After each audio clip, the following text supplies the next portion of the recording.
Well, good morning, everybody. I just want to begin by saying how proud we are at NAAA to be partnering again. I know you continue to hear that about that relationship between NAAA and NRC, but also the partnership that we have as well with NIADA and so many of these people at the table as we all represent a number of associations. Why don't we get right to it? The co-host or the moderator is Steve Jordan with NIADA, a good friend and partner of ours. To my left is Jeannie Chiaromonte. She's with Bank of America and also president of IARA. Mike Browning, as we all know, general manager at Mannheim San Antonio and president of the NAAA. Chris Stinebert, president and CEO of American Financial Services Association, located in Washington, D.C. Amit Shah, vice president of servicing at Westlake Financial Services in California. Arlen Kuhn, president and owner of Arlen Kuhn Auto Sales and NIADA chairman of the board from Nebraska. And Don Luke, president and CEO of Bill Luke Chrysler Jeep and Dodge, located in Phoenix, Arizona, and also the 2015 CPO Dealer of the Year. Welcome, everybody. Steve? Thank you, Frank. And I want to echo your comments and congratulate Bill Zadites and Ron Smith on another wonderful used car week. Congratulations. This is our first time as NIADA to be a named partner and sponsor in the event. We're excited to be here, certainly with Frank and our esteemed panelists here. You know, there's a lot of horsepower on this table of panelists here, but you know, the topic today that we want to talk about is opportunities and obstacles or hurdles facing the American used car industry in the year of 2016. So as we finish up 2015, we're starting to kind of lay the groundwork for what the landscape looks like next year. And we've got a lot of cool, kind of interesting topics that we want to hit on and you know, have our panelists weigh in on. These guys are the experts, and certainly nobody can tell their story better than they can. But we're just going to go ahead and jump in, and I think with our first question, I'm going to ask Chris Stinebert, president and CEO of AFSA, the American Financial Services Association. These guys do a great job representing banks and finance and lenders.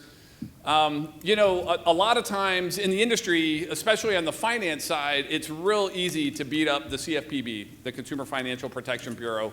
And certainly there's a lot of reason to put a target on that organization, so to speak. But I think unwittingly, what has happened is it's really kind of brought the associations and the industry together in a pretty significant way.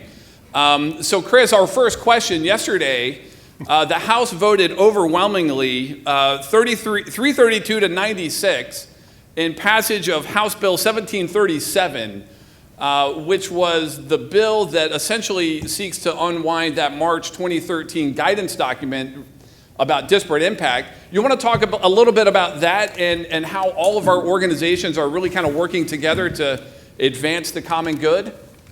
Well, I thank you, Steve, and thanks to Frank, too, for letting us all participate on this panel. But yesterday, I think we had a first major victory in our efforts to roll back a little bit of what CFPB has been doing over the last several years. And I think by the magnitude of the vote in the House of Representatives, which was 332 to 96, a supermajority, certainly shows that there are a lot of Republicans and Democrats. As a matter of fact, if you look at it, not only did almost all of the Republicans vote for it, but half of the Democrats in the House of Representatives voted for this rollback of this guidance, which is, I think, pretty telling about the influence that the industry, as long as we are united, can have in Washington, D.C. and with members of Congress. Now, you know, it was not that long ago that CFPB put out their guidance for vendor management, and in that it basically told us that no matter what you do, you're going to be responsible for all the people that you work with, all the people that you hire, all those that you contract with. And because of that, it has had a banding, unifying effect on the industry, because if I'm responsible for everything that you do, I better pay attention and we better work together. And we have, I think, as a full industry, from dealers and manufacturers, as well as finance companies and all of the different members of the chain.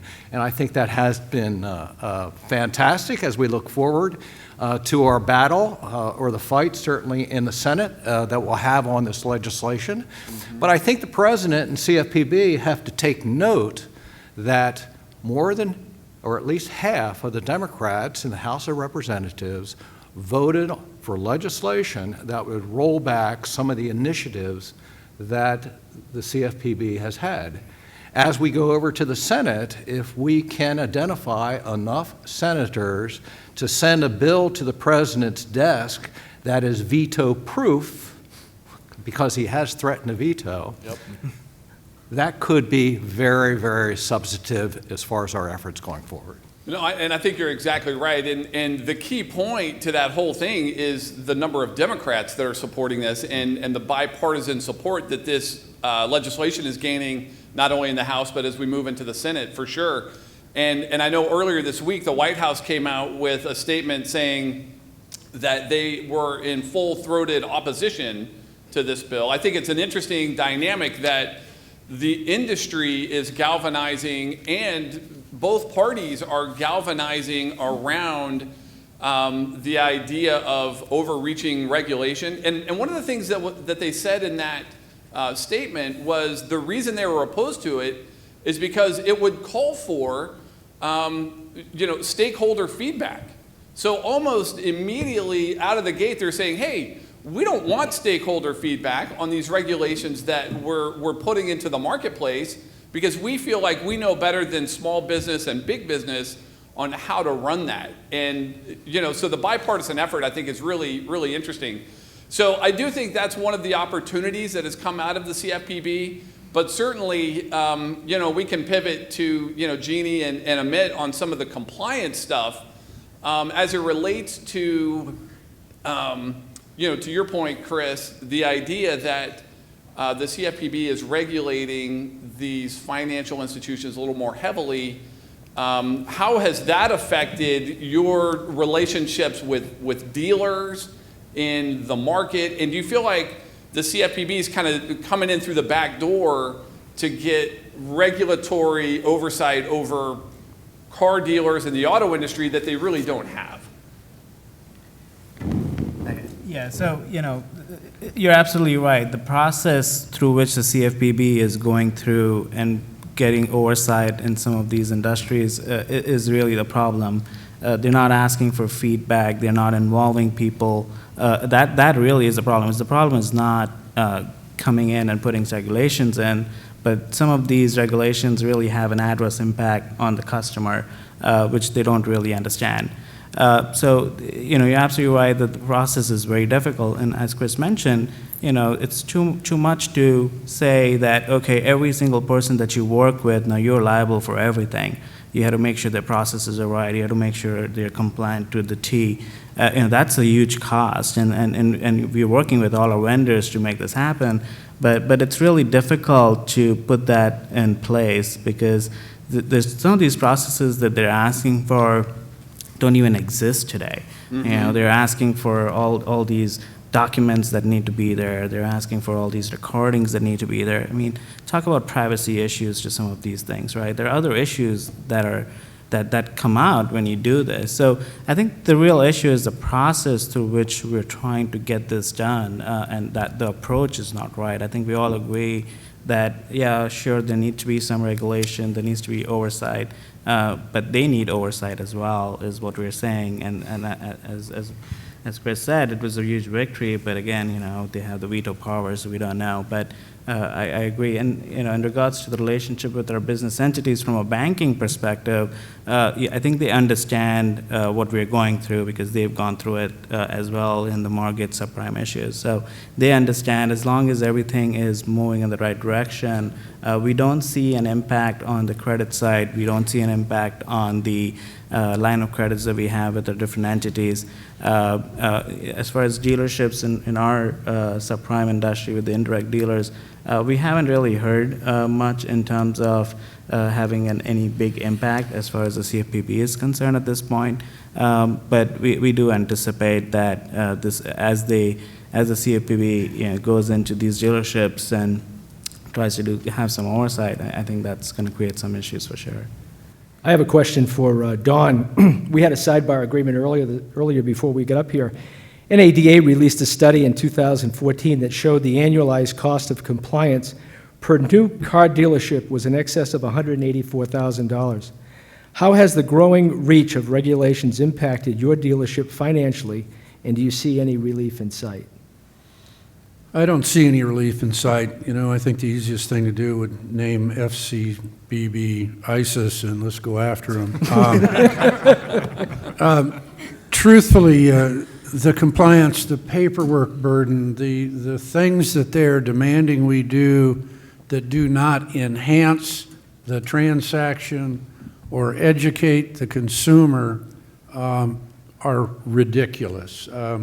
When their credit is turned down, I'm supposed to now, because the bank doesn't send a notice to them that covers me language-wise, I now have to send them another one telling them that their credit was turned down. And I think they already know that because we didn't deliver them a car. So I'm just fascinated why this all has to come out. But and then, if you've got a customer, and this fascinates me, you've got somebody that comes to the desk, they want to buy a $65,000 Dodge truck diesel, and they want payments of $120 a month, and they're upside down $4,000. And, your desk looked at the deal and goes, this dog don't hunt. Thank these people for coming in and see if we can get them back on the ground. Well, I have to keep that deal now for 2 years because I actually looked at their credit. And it's just requirements like that that are nuts. So it is driving expense. It's driving storage of paperwork. We document safe, and we had to expand our system and buy another scanner just to keep up with all this trash. So if it had some worth, like the contract we got 9 years ago that expanded from 12 inches to 16 inches, that was printed so tiny nobody would read it, and it's printed on both sides now to save the consumer, who now won't even look at it because it's so much stuff. I sat down with one of our congressmen, actually 3 of them, and I said, what does a consumer need to know more than how much he paid, the total, what his payment is, how many months, what's the carrying charge, interest rate and the carrying charge? What more do they need? Why do we need 18 inches of paperwork, two-sided, to explain that? And of course, I didn't get anywhere because they're congressmen. So I'll conclude with that. I think that's a good point. Arlen, did you have anything to add to that from the independent dealer perspective? This has been going on for a lot of years, and naturally NIDA has come out with a compliance program that I promote that. I've used that, and it's worked good for us, but there's a lot of good compliance programs out there, but trying to stay compliant is really tough. You try, but it's just tough. We've met with the CFPB. I've been in DC at numerous times. Meeting with the FTC is good to meet with. They like meeting with us. We talk to them. They work with us. But when you get to the FCPB, it's another story. They don't have an agenda. The president brought this together, and they don't have an agenda, and they've got new people all the time, and they're looking at subprime people, they're looking at banks, they're looking at dealers, and they don't know what they're looking for. So it's sad. We just came back from DC 3 weeks ago, and it's just one of our attorneys for NIDA and one of the used car dealers met with them for 5 hours and never got one straight answer. Art, and I might disagree with you a little bit in that I think they have a pretty clear agenda. I think their basics of the agenda started with the assumption that the auto industry is out to harm a consumer in some way and is not working to the benefit of the consumer. And working from that assumption, that through the entire chain, from the dealer all the way through the entire chain of the financing and the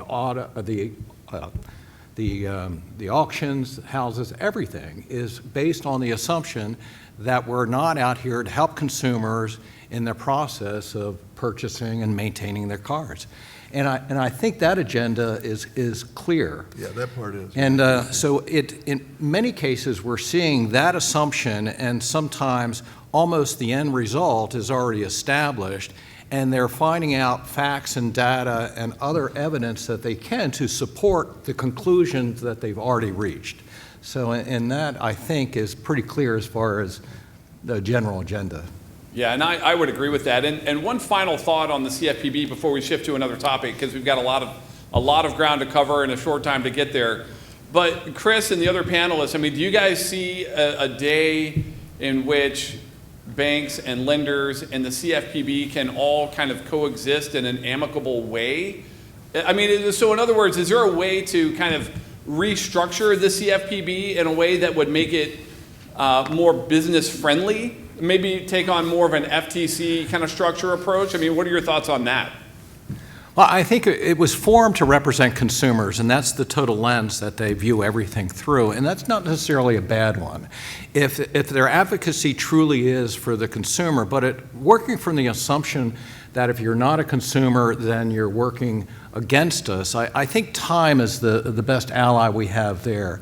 As an agency, a bureaucracy in Washington ages, and the people that are there for a longer period of time, they start to recognize that industry and business representatives are not always out against their interest of the consumer, and that we actually are supplying a good value to the whole process, and that we are honest brokers in that way. And I think that will take some time, but I think you've already started to see a lot of change in Washington as far as that agency, and recognizing that that all of business and all industry is not necessarily bad. There's some good representatives in there, and there is a way to play in the same pen, I guess, and play nice. And I think, too, as a financial institution, I would answer that question probably no, not in the near future. With the CFPB, I think it's more of we've taken a stance that we want to stay ahead of what could happen or what they could find. So when we talk about costs and whatnot, we've hired business control departments. I mean, they're massive amount of people that are looking at what we're doing, compliance and audit and so forth. So then what it does, it extends to our auction partners and trying to keep them compliant. And I mean, the cost ends up being enormous, but it's something about, protecting the consumer. Whereas years and years ago, we used to repossess a car, because we do repossessions only on retail loans, and we'd sell it for all the money we could get. It doesn't seem to be that way anymore. My question's for Mike and Jeannie. Over the years attending these conventions, so many of the panels have been talking about online platforms, online sales, upstream sales. 83% of used car dealers visit auctions in person at least once a week. More than 2/3 visit 2 or more times a week. Do you see these trends changing next year as dealers and buyers continue to accept the new technologies provided with online auction platforms? I remember way back when this had all started, that there was a lot of talk about how are the dealers that are in the lanes going to react. And they're going to, the online dealers are going to start taking over the brick and mortar of the auctions. And I would have thought that we would have seen that, but these statistics don't tell us that those dealers are still going there, kicking the tires, whether it's they're going to go back and go buy it online or whether they're going to be standing in the lanes. I personally don't see that it's, Howard, what do you think? I personally don't see that, that's going to change a whole lot. Because we haven't seen it since the onset of it. Yeah, I think that the buyers may change. It's going to become more of an immediate need. The mom and pop end users are learning how to use online a little bit better, and they may try to sell the vehicle over the weekend and buy it on a platform such as OBE. But kicking tires, as you said, is very important, and I think the numbers will stay the same. The buyers may change. They may come in and out because they're learning that we can use it to fit their needs and their business models at that time, because their times change. I'd be interested in getting the dealer perspective on that, Arlen and Don. I mean, you guys are both in the business. You guys buy and sell cars, obviously. When you're sourcing vehicles, how does that kind of play into your acquisition strategy? I'd like to buy, we buy at auctions, we do some online buying. Of course, I'm from the old school, and I still buy from a lot of new car stores that I've had relationships with for years and years and years, and I don't bother them, they call me, and I bid them over the phone, and they're always right, and so I do a lot of that, and we're changing, because we have to change, because the new car dealers like to keep a lot of their cars now too, so I think we're going to see more online, but I still see guys kicking the tires, because if I take some cars to sell, the auction always wants me to have them there 2 or 3 days ahead of time so they can get them online, and my cars always do well. Of course, I'm an old firm believer, have it ready to sell, and I have it ready when I'm on my lot, and I have it ready when it goes to the auction. We have 2 full-time buyers and a used car manager. The used car manager has 2 screens. He'll be watching 2 auctions, and the 2 used car buyers will be watching 2 other auctions, or they might be watching another lane or 2 lanes at that auction. So we buy an awful lot of cars on the internet, and we've had good success. Every once in a while you get a dog and they take it back.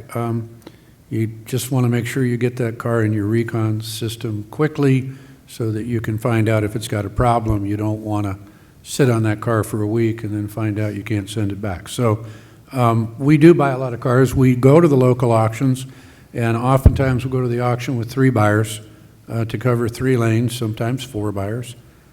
So where we can, because of our volume model, we have to look at 5 or 6 different, I hate to say it, states, auctions, to keep an eye on where the marketing opportunities are, what's the price of the car in that segment, and because we have to be dead on with our price the way we do our model, or we get killed. So that's where the internet auction buying really pays off. There are times we will buy certain cars in California and certain cars in your backyard in Nebraska, and we love hail damaged cars. So when you have a terrible storm, we're up there competing with you to buy them. But it's just, I don't know that we could operate without that with the volume. You know, we need to buy, probably 450, 500 cars a month at the main store just to keep up. Yeah. No, I think volume is definitely an interesting perspective. And then is there any consideration on the pricing, though? Is there any kind of price filter that your buyers go through, Don? Or is it just, hey, we know what we got to buy, and let's find it, let's put the number on it, and let's pull the trigger? Oh, they talk about 85% of MMR. Yes, they are very price sensitive. We use vAuto for that, and which gives us all the auction data. Again, because of our volume, price item, used car operator, we work with a very, very tight margin.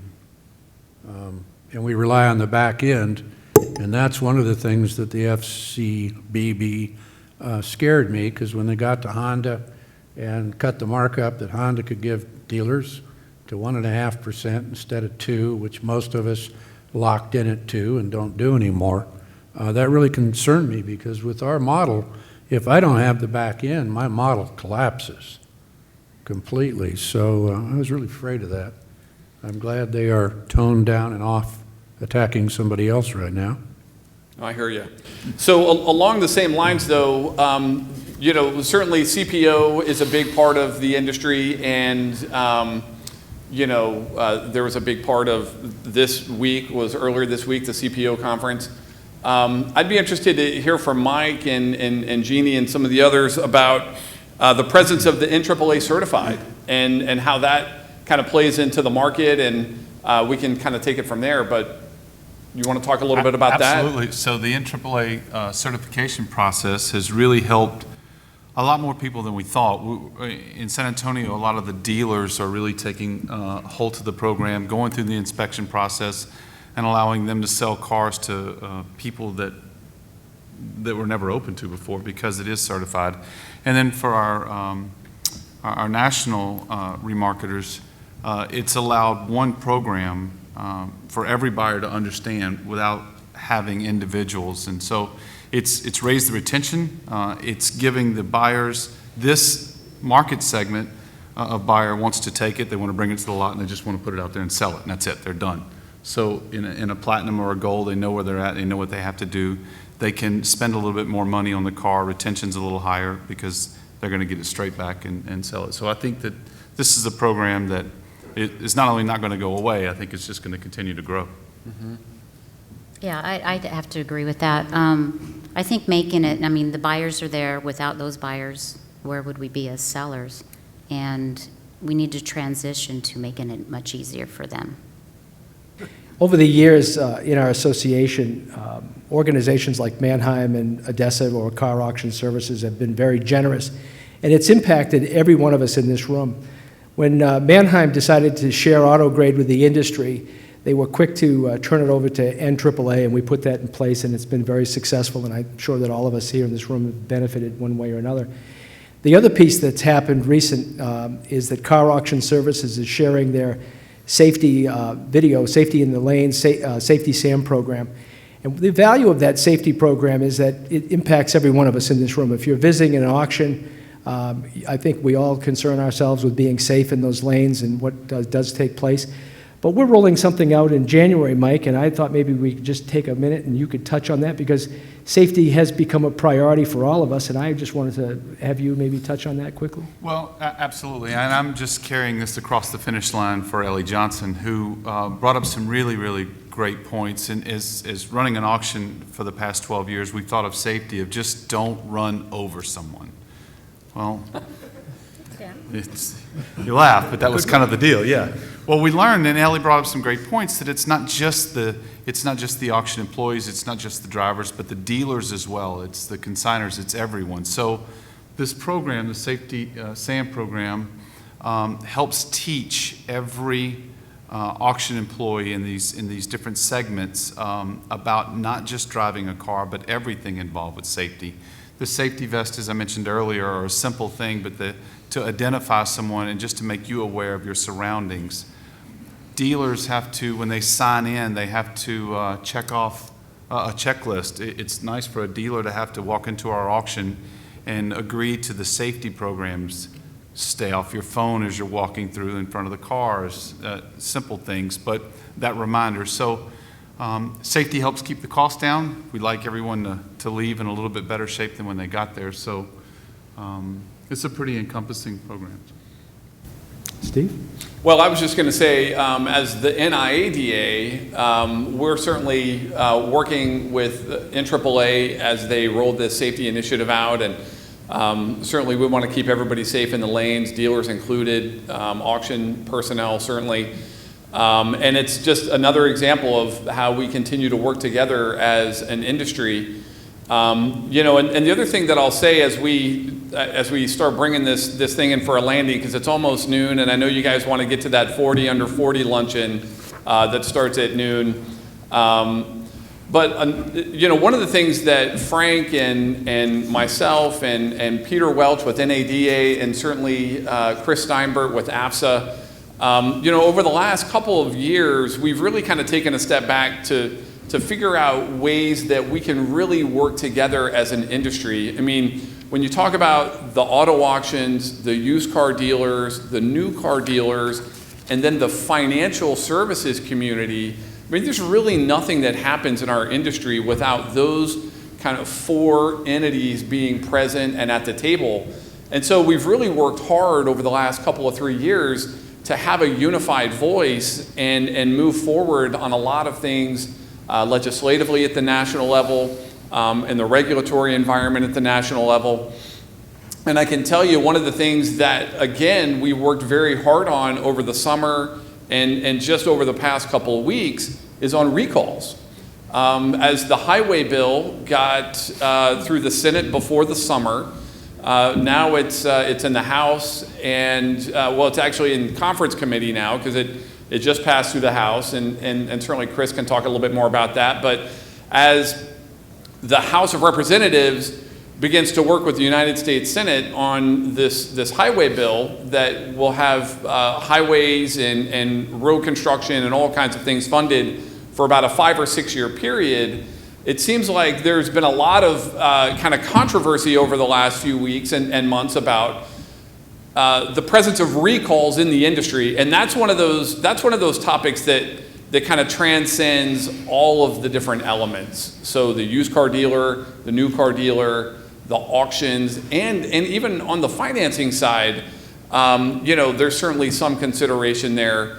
But again, another great example of all of us kind of working together. Chris, I don't know if you want to talk a little bit about the highway bill and some of those provisions there, but yeah, it was an exciting opportunity to, again, kind of keep marching the ball down the field.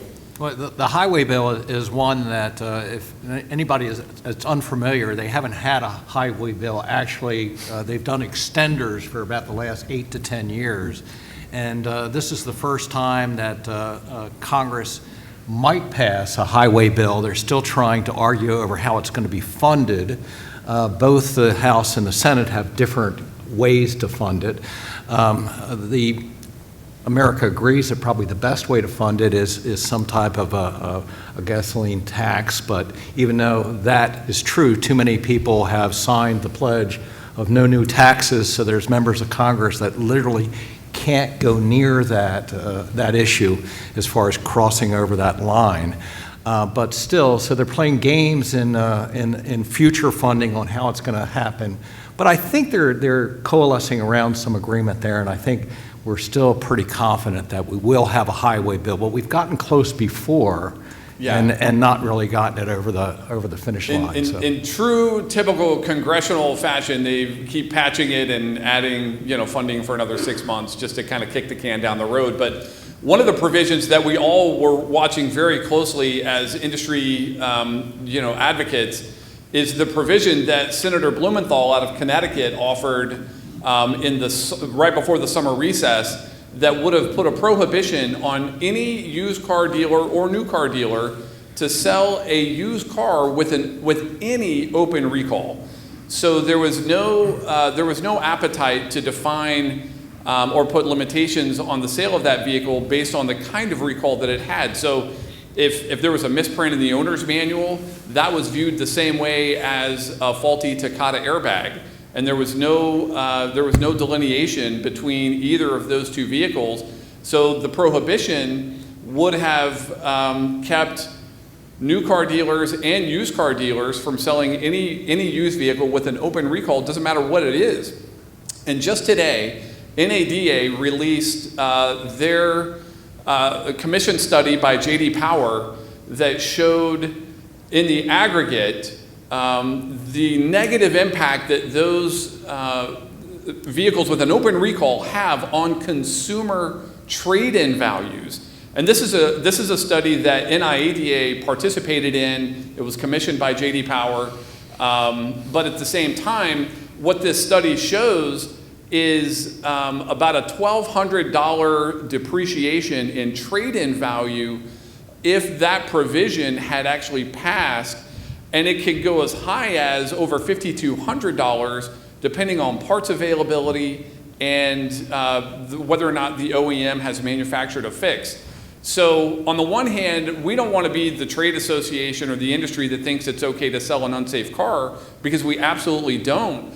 But we feel like there's a better kind of common sense approach to making sure that consumers are protected, most importantly with the value of the trade-in that they own when there is a recall in place. And as we kind of wrap up here, I'd be interested in hearing from Don and maybe some of the others how that would have had a negative impact on dealer operations, because it's very clear if that provision had been in place or passed that it would have had a dramatically negative impact on the consumer. So you want to talk a little bit about that real quick? Well, that'd be a nightmare. Probably take a third of my inventory out. I'll tell you what we do. We run a Carfax, and it shows recalls when we go to the list and look at it. And if there is a part to fix the car, the recall, we get it to the appropriate dealership and get that accomplished. If not, we're kind of funny about this. We show the customer the open recall. We tell them that Chevrolet does not have parts for that recall, that we're going to enter their name on the list to get that part. And would you please initial here that you know that this car has a open recall and you're accepting it the way it is, et cetera. So, and there's two places we have them sign, so that if there's any damage, they also sign that, so that we've got total disclosure of what's going on. That's all I can really do. If there are no parts and we had to park that car, you know, you would try and guess how long. Let's say it's a $20,000 car, used car, and you would try and guess, is it going to take 4 months? Well, okay, what's the value of that car in 4 months? And then you'd put, you know, 18.5 in it and sit on it and hope you were right. It would be a nightmare. Yeah, I agree. Well, in the interest of time, Frank, do you want to finish with maybe one final thought, or? No, my stomach's growling over here, and it tells me it's noontime. But I want to say on behalf of Steve and I to thank this panel. What a great job you guys did today. And we're going to move from here right into Camelback K&L for the Luncheon 40 Under 40 Awards presentation, sponsored by GM Financial. So we'll see you next door. Thank you. Absolutely, gentlemen. A round of applause for our panel, the national panel. Great job there.